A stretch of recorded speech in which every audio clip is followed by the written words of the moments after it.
Hello, everybody, and welcome back to Chatter Squadron, your weekly dose of Star Wars fun and positivity. My name is Tyler Bucks.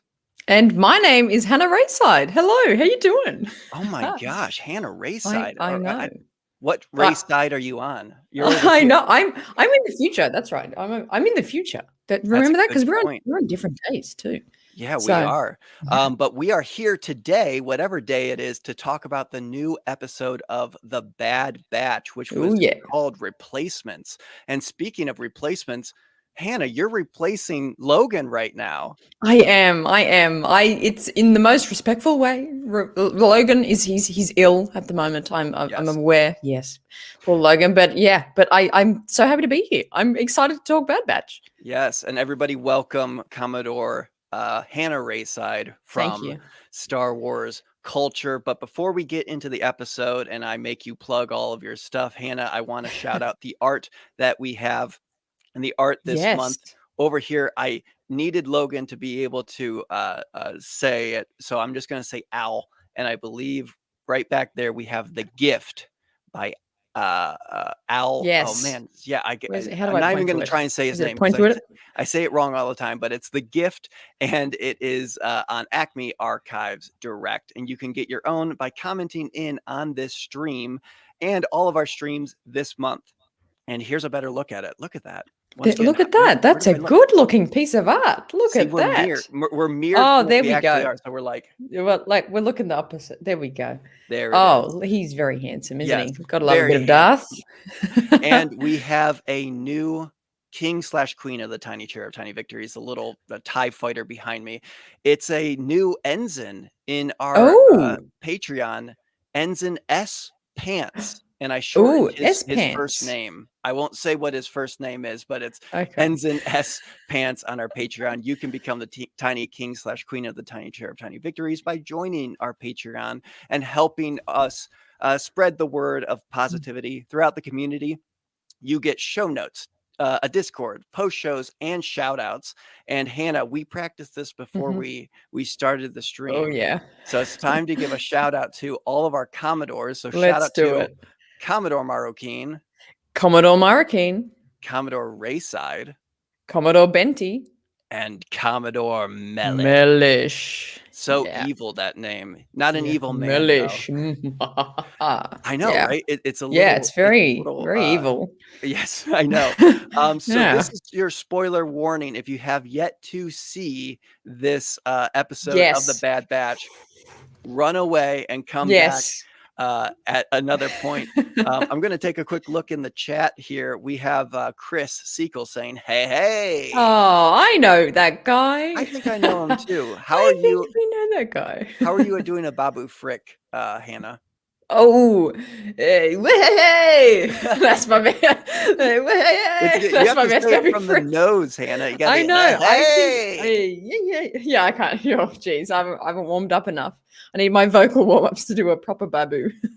Chad Benty, thank you for saying get well to Logan. Yes. And very, very sweet of Chad Benty. And then he had to go and turn it just on its side by saying this is an upgrade from Logan. Well, So you gotta pull them in and then just slam them down. yeah, okay. Let's get uh, moving on this episode. Overall, Hannah, what did you think of yeah. the latest episode of The Bad Batch? We'll get into the details, but what is your big takeaways Big. with this episode?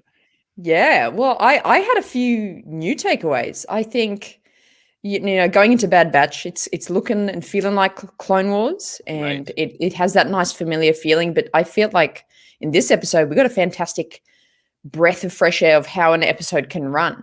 It was kind of, we had these story A and story B kind of going at the same time, which I thoroughly enjoyed, which, we were kind of switching between the two planets and what was happening. And it was dark, it was adventure-y, there was mysterious points, there was big points, big moments that really affected the storyline. I loved this episode. I thought it was a really well done episode.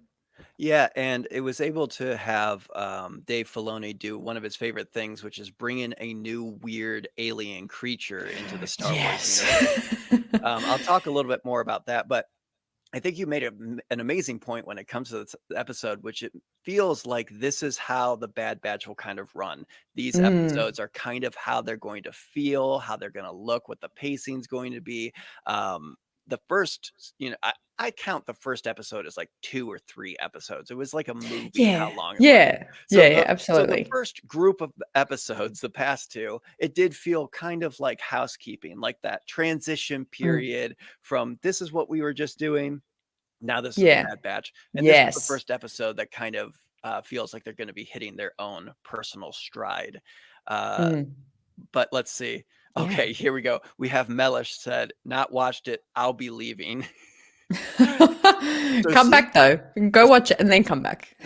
yeah, if you watch it, maybe you'll have time to Yeah. come back. So the spoiler warning does work. So let's dive kind of deeper into Yeah. the Let's do it. specifics of this episode. The Bad Batch and Omega get stranded on a moon, and after an Ordo moon dragon steals their ship's power source, Moon Hunter and dragon. Omega set out to retrieve it.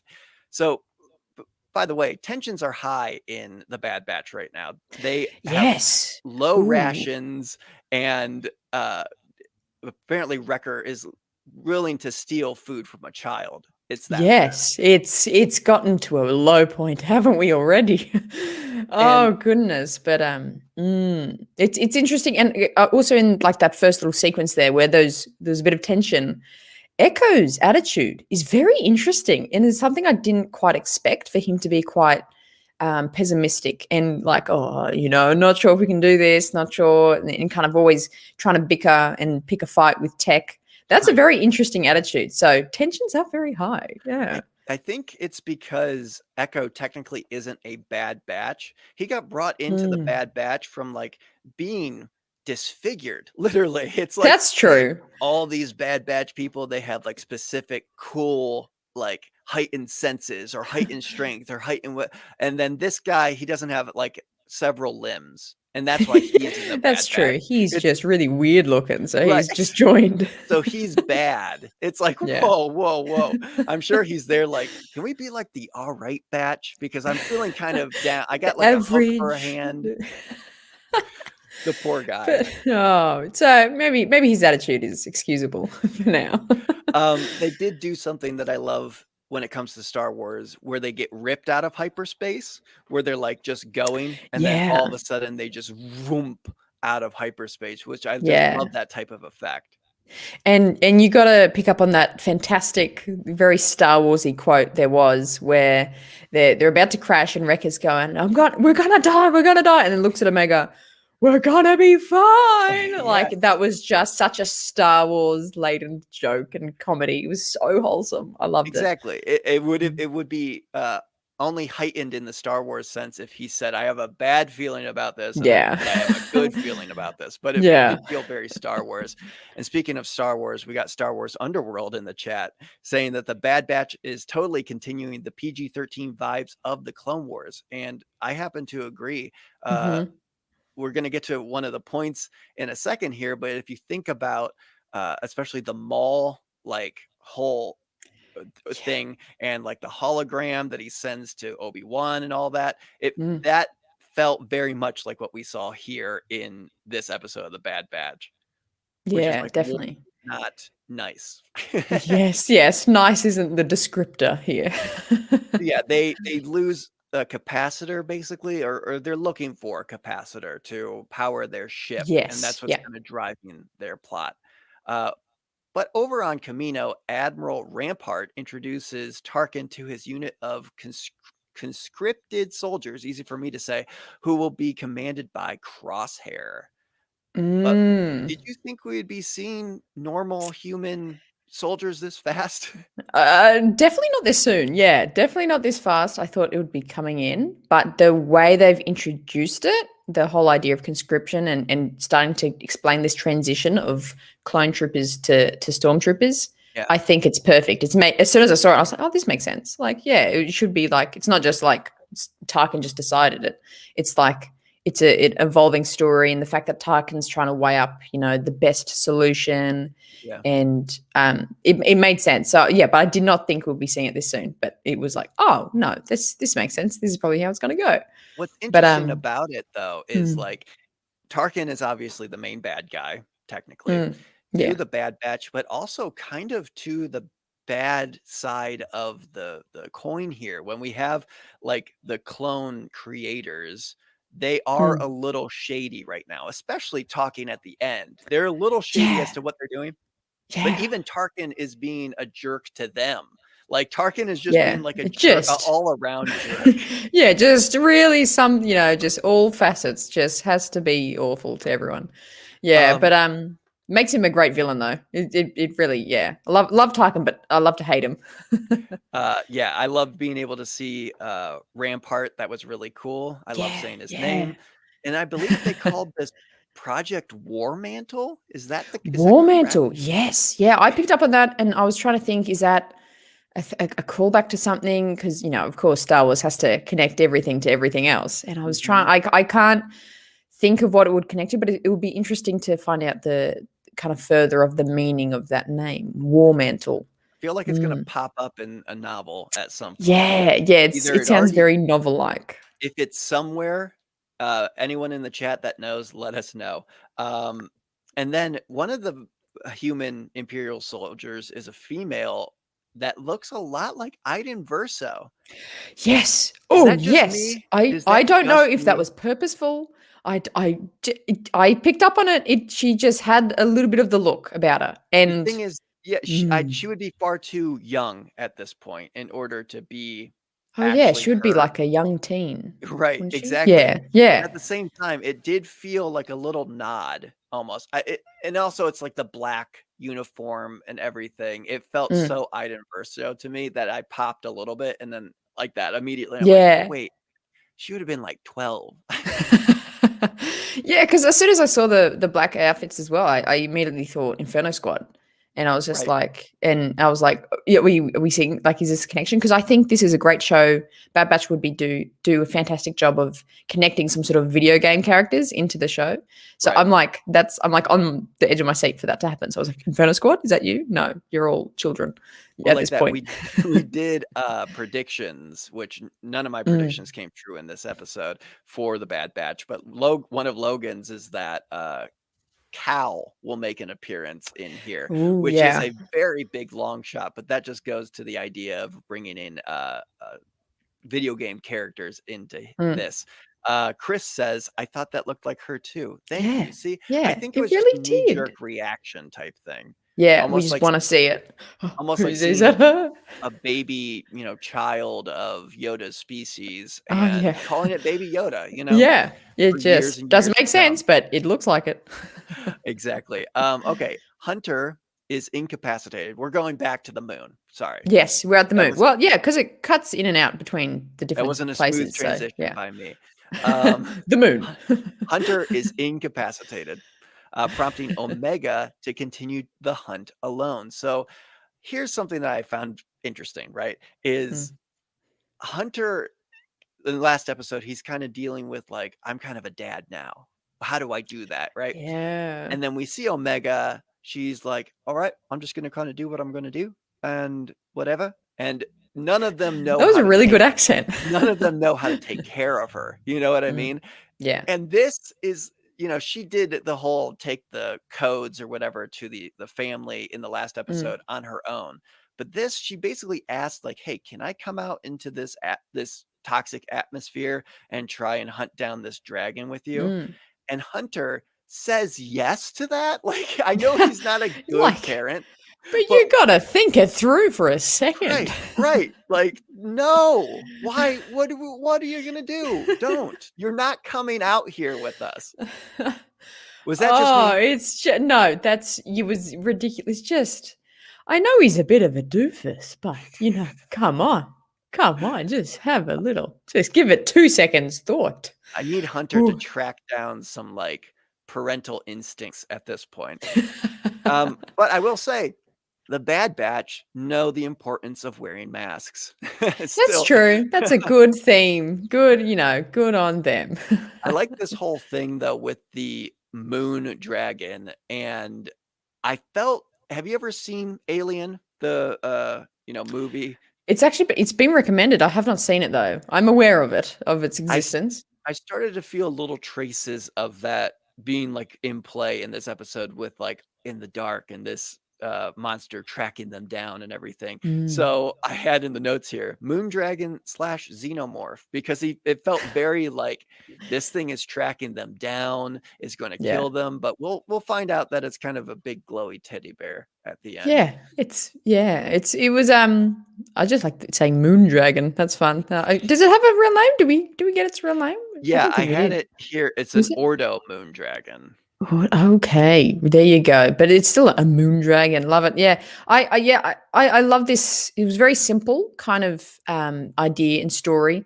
and it was very Clone Wars. I found there's nothing more Clone Wars than like some sort of a fight with like a weird looking creature. Like it was just so Clone Wars, and Omega trying to go and chase it and save the day, and Hunter's like knocked out. Like Right. it just felt so fun and Star Warsy, and it had that playfulness.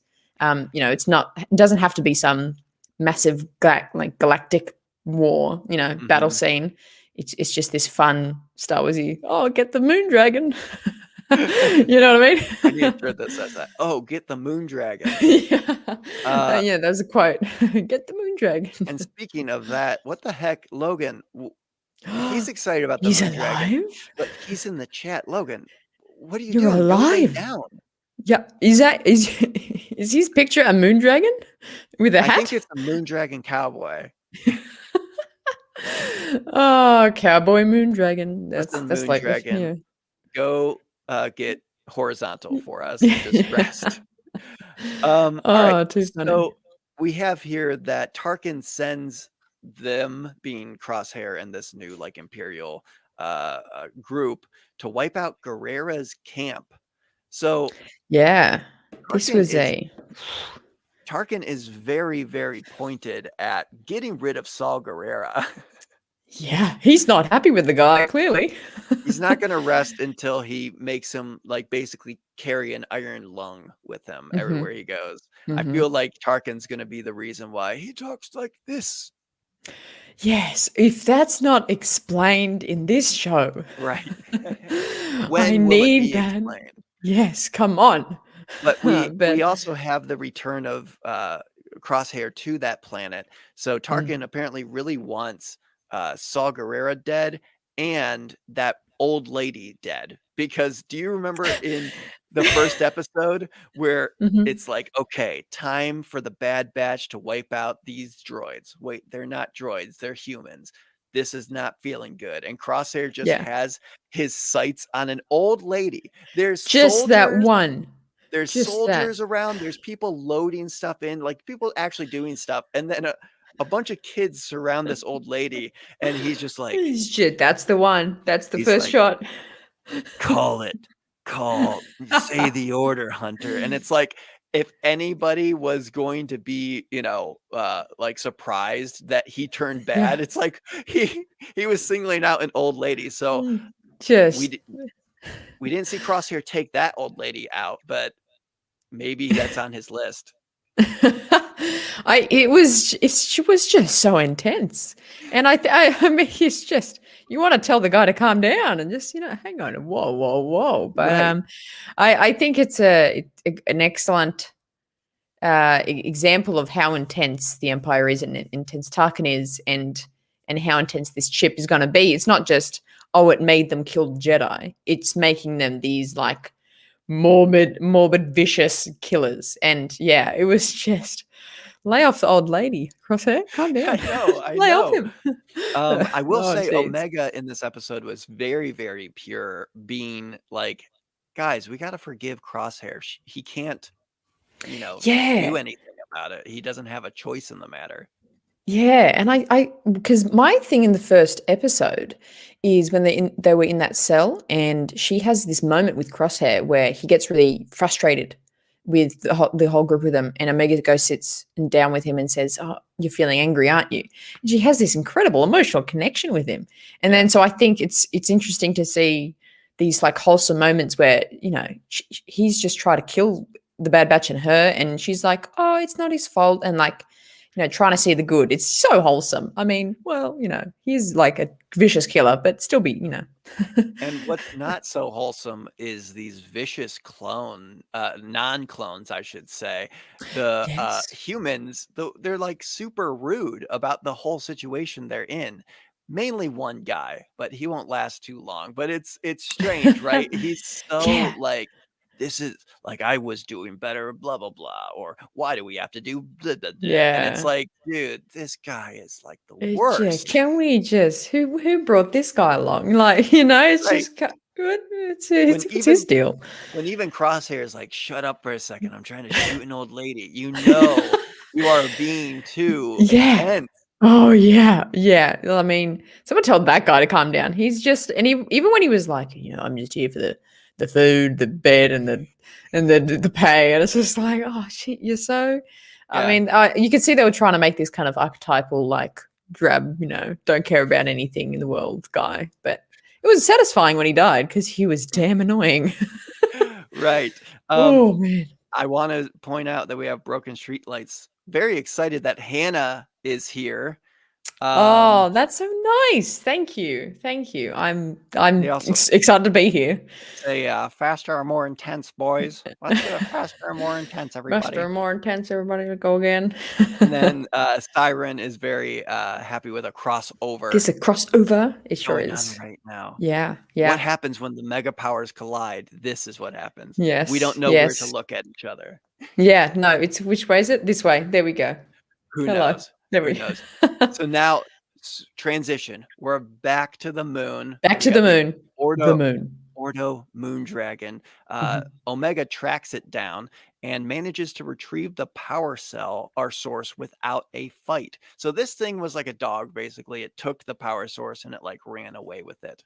And then they were in these tunnels, and I got major like Godzilla vibes because Mhm. number one, Godzilla feeds off of radiation, and this thing feeds Yes. off of Yeah. energy, whatever that means. And why does it need teeth if it feeds off of energy? That's neither here nor there. But also when it's getting energized, it's got those lights going down its Mm. back, just like Yeah. Godzilla. That I was was really ex- satisfying. I was expecting for it to shoot a big fireball out of its throat with all that power surging Yeah. through it. Yeah, this was a very interesting creature, and I got a bit of the creature's name is fleeting me, but in the Rise of Skywalker, I got when they're underground Oh, it's like the looking. basilisk type Yeah, thing. yeah, and There's a Ray name does the for it. force heal. It was I got very that vibes, in the tunnels, and Omega's trying to have this kind of connection with this creature. Right. But I do have to point out, this confused me. I don't know if I'm overthinking this, but there's that scene where she has the torch and she's shining it at the creature, and she realizes that like it got its attention and she just needs to give it the torch, and Yep. she throws the torch. To, does the torch like throw in a very strange way to you? It's it's almost, I was like, did she like force push it? It was because it kind of just moved in a really unnatural way. Or that could just be the animation, and I've totally overthought this point and just try to make the storyline. No, well, I mean, one of my big predictions is that Omega is force sensitive. So, Mm. little hints like that, maybe, It's ju- possibly.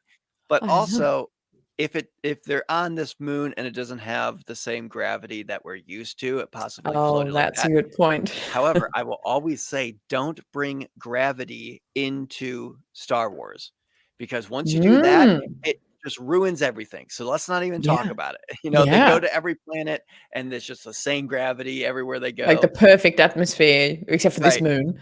They're But flying all around. They're not getting sucked into gravity wells or yeah, anything. So let's not yeah. talk about gravity. It is just Leave the it good out. stuff. Leave it Right. out of the conversation. Yeah, Exactly. absolutely. Um, so Tarkin, we're back on Camino. He's Kamina, impressed. yes.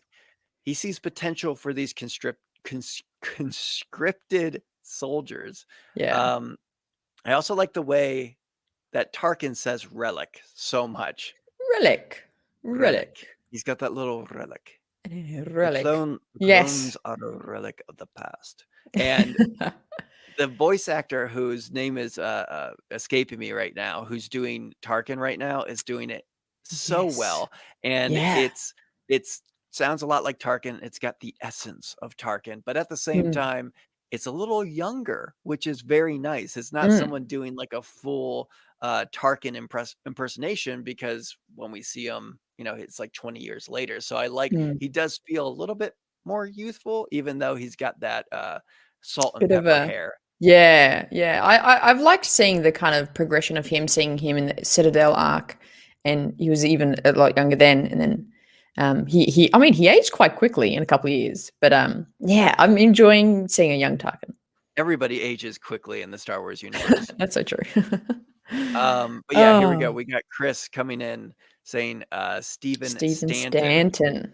There we the go. best voice actor in the history of voice actors, and he does an amazing Tarkin. I happen to agree. Um, Mm. and Relic. Relic, Relic. just for that, he's doing a Yeah, great job just just that for one saying that. word. Yeah, Um, that's good. Tarkin's disregard for the clones, which are a relic of the past, Mm. worries Lama Su, who has a plan to ensure Camino. Are they going to make a massive like mutant clone to take on? Like, Just yeah. what's the plan Well, here? They're yeah. like, oh, we're gonna do something. It's like, what? Make more clones? Like, what do you guys do other than that? Yeah, I know, and I like the way that they always call it an operation. We got to stay vital to the operation. I like the way they say operation. Speaking of cool words that they say, Yeah, no, but the Kaminoans in this episode, and I think in the Bad Batch is going to be a really interesting point. Like pre Bad Batch, I wasn't thinking about Kaminoans at all, and like, oh, what are they going to do now? Like, I just thought, I don't know, go into retirement home. I don't know. hmm Now that they don't have to make so many clones, but it's really interesting that they're like in this mix as well. So it's yeah. like we've got that. It's not ever black and white. There's all these different groups of people that are getting affected by the Empire for different reasons. That's something I wasn't necessarily expecting, and I didn't even Yeah. realize it. I went into this thinking, okay, when is the transition into the Empire going to happen? When are we Mm. going to see stormtroopers? Blah blah blah. But you don't necessarily go into it. At least I didn't, saying there's going to be an arc about the Kaminoans and how they Yeah. perceive this and what they're going to do to keep themselves around. I didn't necessarily guess that was even going to happen.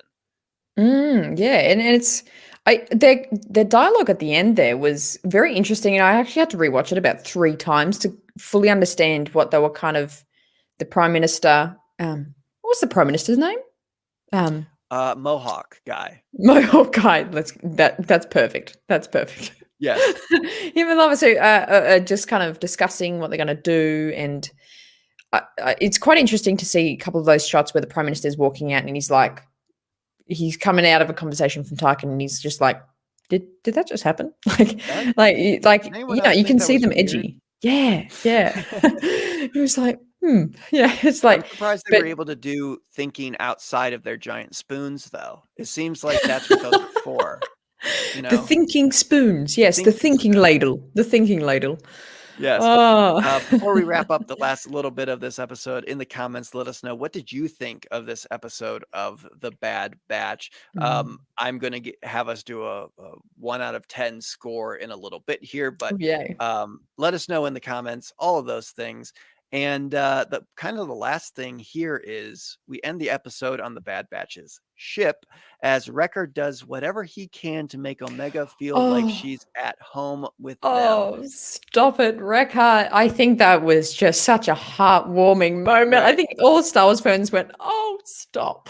Well, I had Oh. in my notes here, which, the notes that I have were being written as I was watching it. I just said, this scene with Wrecker making Omega a bedroom made me tear up. Legit. I was like, and then Oh, she has a it's little stuffed just animal. I know, it's Oh, just and he's even put little lights up, and it's just, wow, he's got a real aesthetic going on there, I Rekha. hope they better not Um, use that, like need to use yeah. Omega, get out of there. Yeah, yeah. Isn't that like where I couldn't even figure out what that used to be. It looks like I a was like, turret, doesn't it? yeah. I Is was that like, is just that the me? turret area?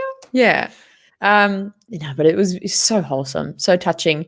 As we wait for comments about the episode, I do want to make one final thought about the episode. Yes.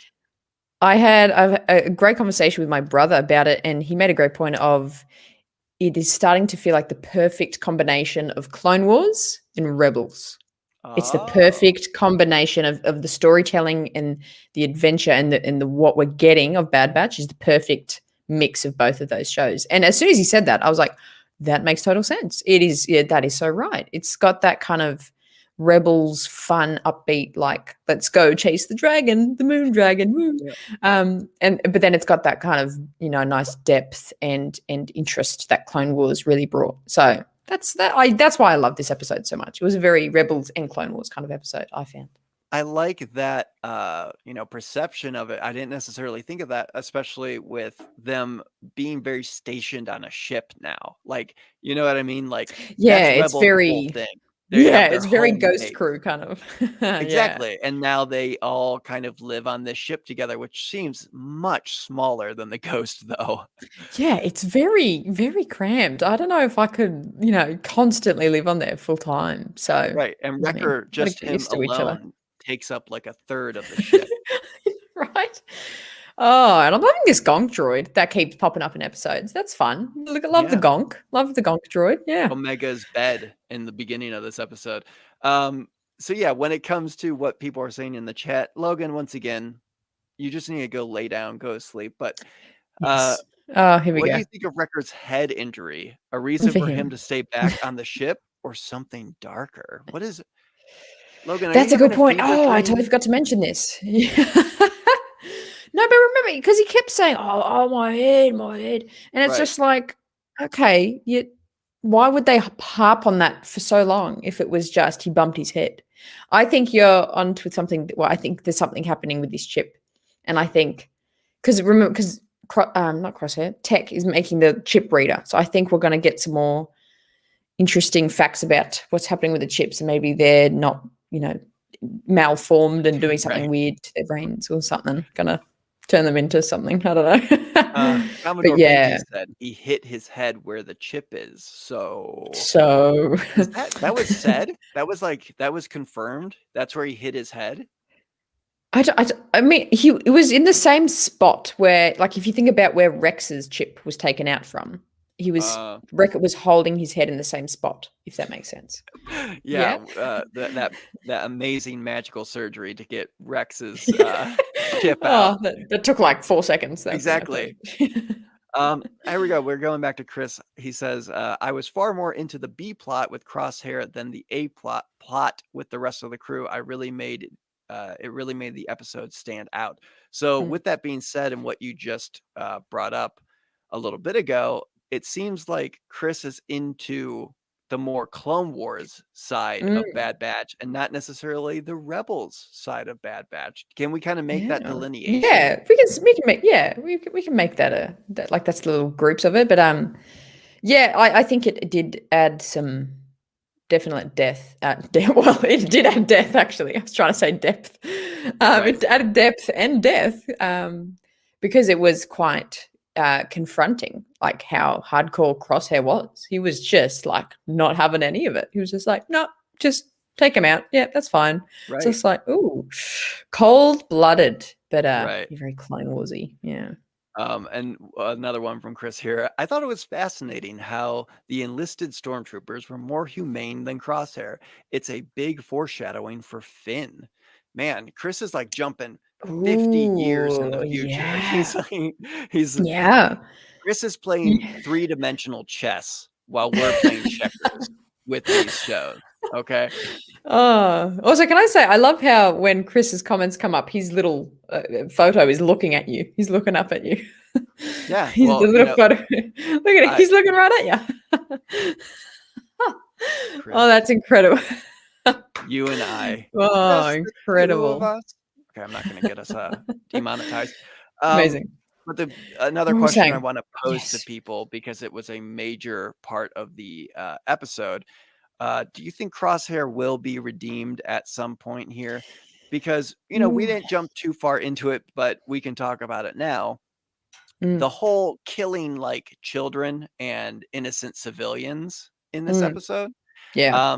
How did you react in that moment where Crosshair, you got the loudmouth going off, Crosshair shoots him in the chest, and then basically says, "I'll do the same to all of you if you don't kill these civilians," and then they kill the civilians. What was your kind of like feeling as that was happening?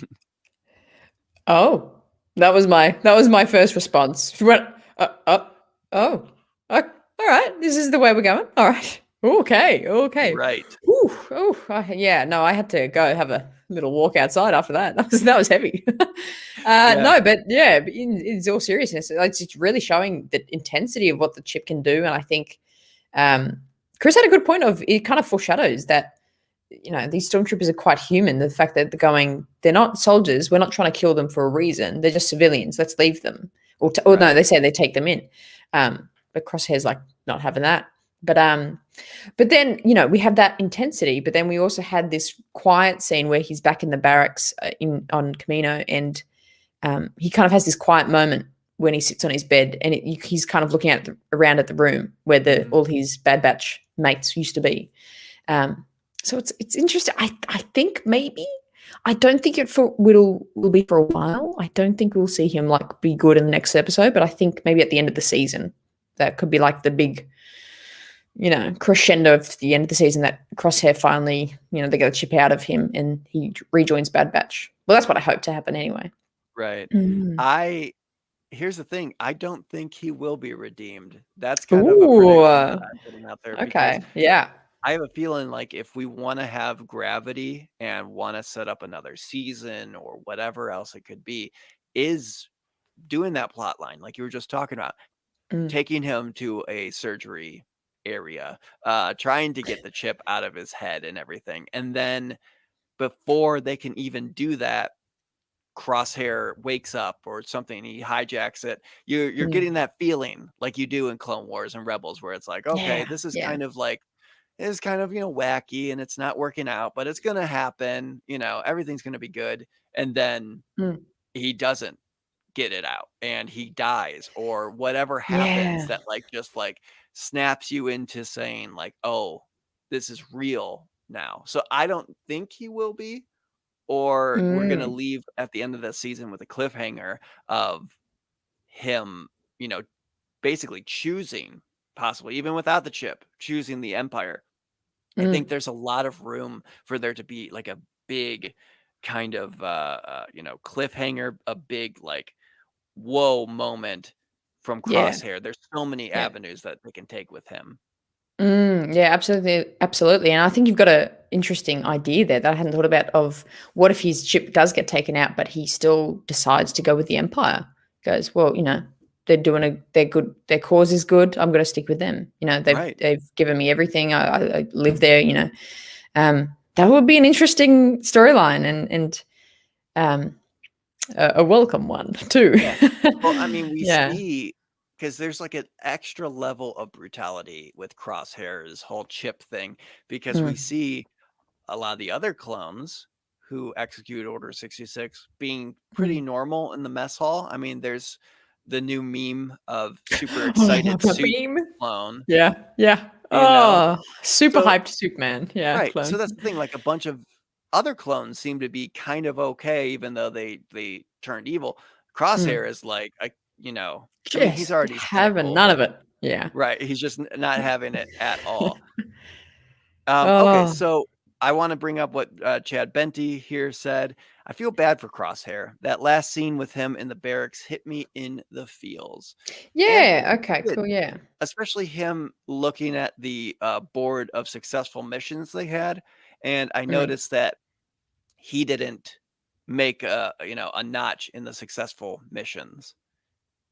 That's true. That's true. With the Bad Batch, Oh, that's actually a good point. Yeah, it wasn't with his OG, his original, team. So yeah, it was quite a, and that's what I love about Star Wars. There wasn't dialogue in that, was there? I don't think there was anything said really. It was just him walking in, seeing the score marks on the wall and sitting down on his bed, and we could feel that, and we can feel we can empathize with him going, oh geez, he's really just being mind controlled to do this thing, and we want to like feel bad for Crosshair. But yeah, no, that's a good point, Chad. I think it was quite an emotional moment.